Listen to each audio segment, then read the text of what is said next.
Hello, AD. I'm Miguel Lopez Castillo. I'm the production designer for And Just Like That.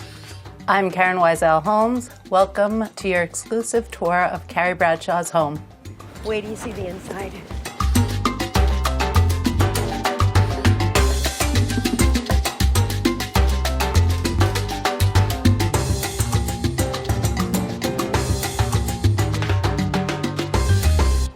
So we are in the parlor floor of Carrie's home.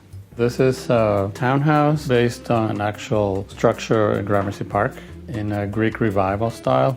We were introduced to this set last season, and Carrie was starting to figure out how she wanted to live here. I just have a lot of clothes. You do. This was a choice that was about creating a home for more than just herself. She made a big decision to leave what we refer to as the Perry Street apartment, where she spent a better part of her adult life. I'm selling my apartment.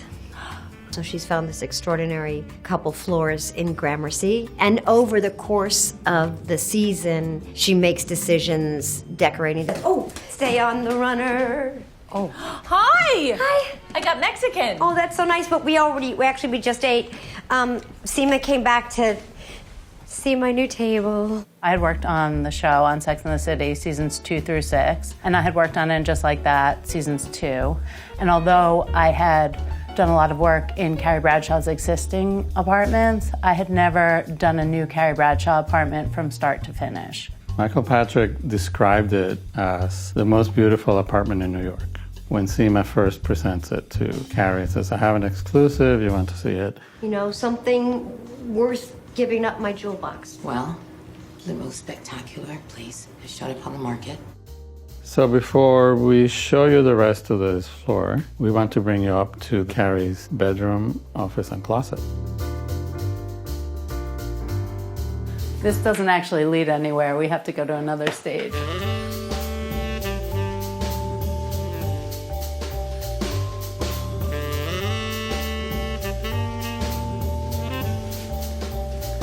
This is the next stage. This is a staircase that would lead from the parlor to the second floor.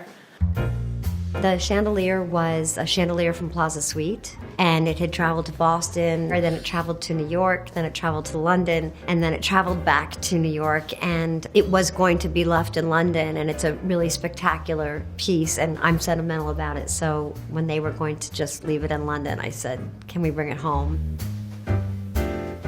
Follow me into Carrie's bedroom. This was a set that we did, but we did not have this second floor last season. We faked the dining room on the parlor floor as the bedroom last season.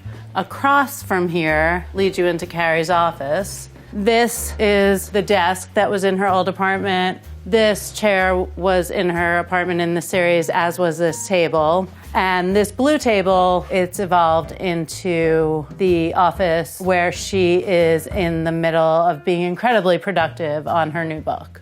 Architecturally, it aligns with directly over the parlor, and these windows are facing towards the park.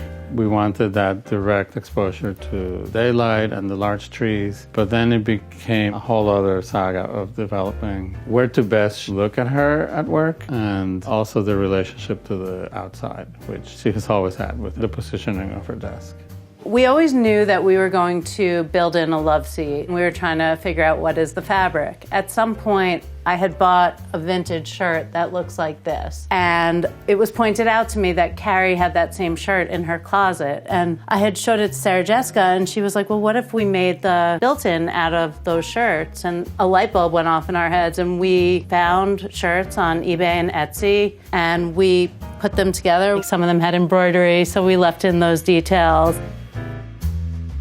I love working with Karin and Miguel. I've worked with Karin for years. She's sentimental about the past in the ways in which Michael Patrick and I are, but she also comes with her own really strong feelings and opinions and just a wealth of knowledge that I don't have. And the same for Miguel, who's just an incredibly gifted production designer. It's really nice to have these conversations, and I've been having them for 25 years on this show. Plot element is that she stops writing about her present time and she takes a stab at historical fiction based on old New York. That's how all of this began to arrive. Well, visual research, city maps, and into the fashion of the times. Over here, we have a few Easter eggs. These are Carrie Bradshaw's books and her collection of Vogue magazines and other magazines. There's an architectural digest here. Michael Patrick King said that Carrie saw the closet and that was what sealed the deal with her buying the apartment, because this closet is very similar to her old closet in terms of the layout. Even though structurally it's not the same, there's something familiar about it. So this is Carrie's closet, and we wanted to really give it a sense of history, a sense of layering. We picked these lights to also give it a sense of history. There are many Easter eggs in here. Here is the pigeon who lives in the closet. This you will recognize from Carrie's original apartment, which lived by her entrance.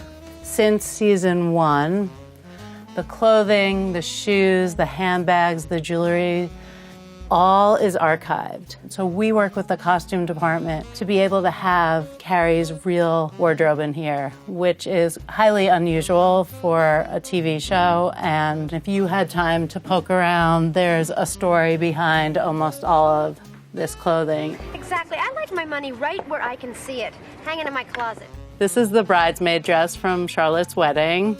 This is another iconic piece.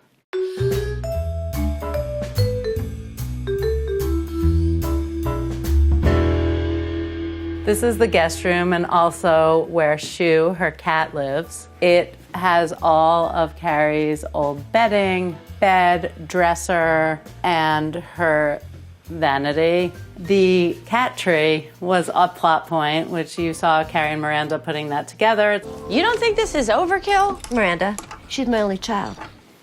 And this would have been the 4th bedroom, and this is now where the Shus live. Here we see another example of the older cabinetry in this room, but we gave it a finish that looks a little dry, a little scratchy. It has some wide drawers, possibly for prints or maps, something very specific to some of these period homes.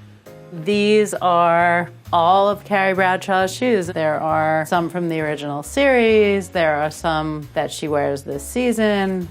We ask everybody who comes in here what their favorite shoes are. Everyone has a different favorite shoe. The ones down there are the ones that Carrie was given after her shoes were stolen at the party. They say you shouldn't judge until you've walked a mile in someone else's shoes. I made it 6 blocks. The Manolo Mary Jeans from Vogue are here. Do you know what these are? We're not even supposed to be in here. Manolo Blahnik, Mary Jane's. I thought these were an urban shoe myth. Carrie wore these this season. These are fabulous. These are from A Woman's Right to Shoes. These are from the original series.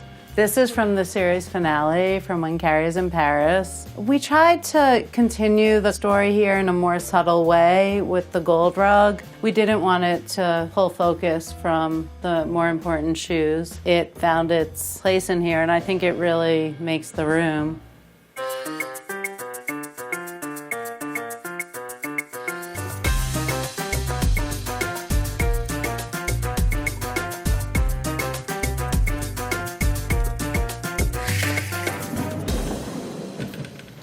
All right, we're back in the first floor. This is the dining room. There has been several plot elements about this dining table. It also has a large bay window that leads to the garden. I personally drew the ground plans and then pulled up a lot of research from pattern books in the 19th century that were almost like catalogs of detailing for house builders. And a lot of this in the traditional construction of these houses were all plaster. Some of these are fairly ornate and precast, but for example, the cove, which is the curved piece that leads to the flat part of the ceiling, is really all foam. And then we also make ceilings that can be pulled off for stage lighting. Sometimes we need to build our sets in a way that makes it more shootable. So there was an episode in which a big party took place here before it was decorated, and there were many people. And In order to help light it, they came up with this way of hiding brackets for lighting within the architecture of the ceiling. We tried to really get into her character's head. Knowing her for so long was helpful, and to really just think about how she lived and what were her influences and, what kind of shopping she had access to. I like to think of Carrie Bradshaw at the flea market or, at a vintage store. I love how much we found and Karin found in really, really seriously affordable vintage and consignment shops. And then there's some fabrics that are for sure higher end and cost more per yard. But there's a huge amount that is just from the street, literally, like curbs. So that's great to see it be put to use and be really in glory.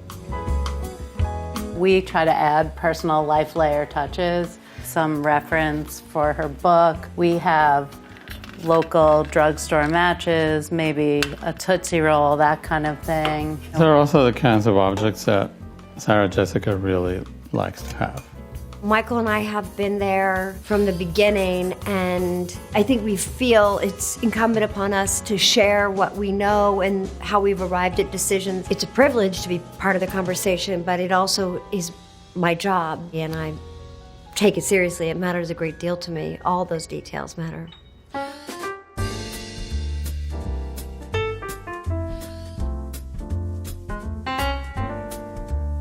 Okay, we're on our way to the kitchen.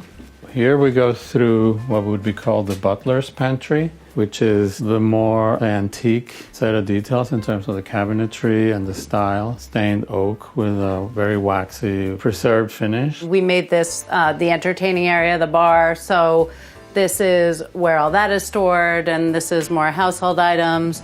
Our graphics department helps us go the extra mile by having real Carrie Bradshaw mail. Then if you go into the kitchen, we imagine these chairs might have been left here in a closet. This was something that might have been built in from the original owner, and Miguel designed this, and the team built it and made it look old. We also went with a maybe 1940s set of cabinets. A lot happens this season in the kitchen. Not Carrie Bradshaw cooking, no longer sweaters in ovens or shoes. Do you have a rolling pin On me? in your kitchen?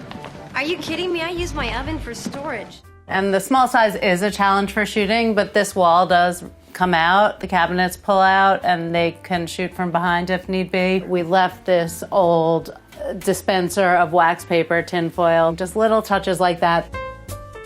The rotary dial phone, even being not practically usable, I think is really important. It's a visual aid that has a lot of sentimental meaning. I think those alone are sort of foundational in a way.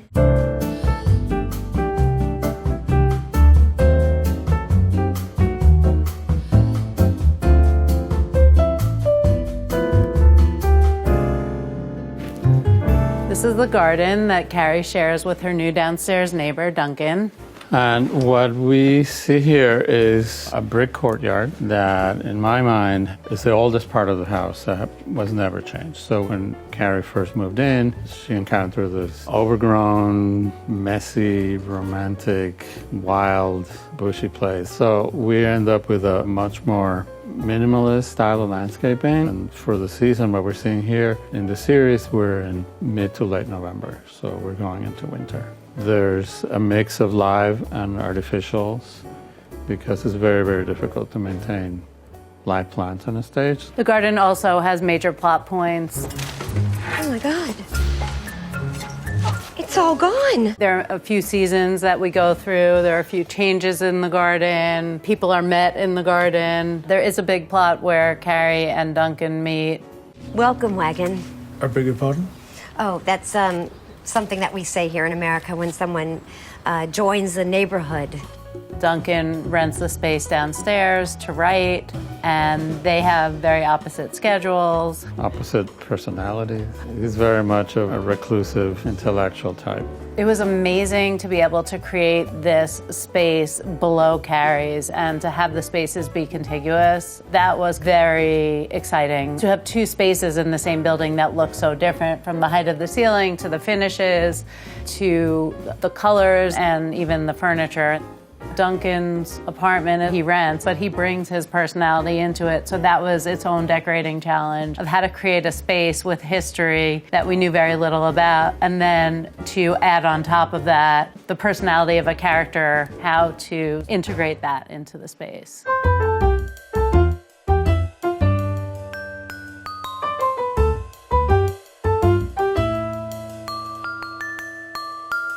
Thanks for coming to Carrie's new home. It was nice having you over. See you next time.